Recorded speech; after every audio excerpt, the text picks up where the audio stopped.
Chaim Deuel-Lusky builds camera since the end of the 70s. His cameras deconstruct the idea of the camera, the way the light gets in, the way the image is inscribed, and the way the photographer is positioned. His cameras invite us to understand or to recognize that up to now we didn't fully understand what photography is.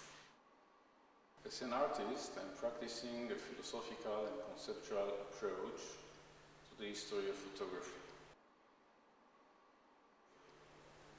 Instead of what I call the vertical photography, which is the practice of photography since the beginning of 19th century till today, I invented a new approach to photography, which I call the horizontal photography.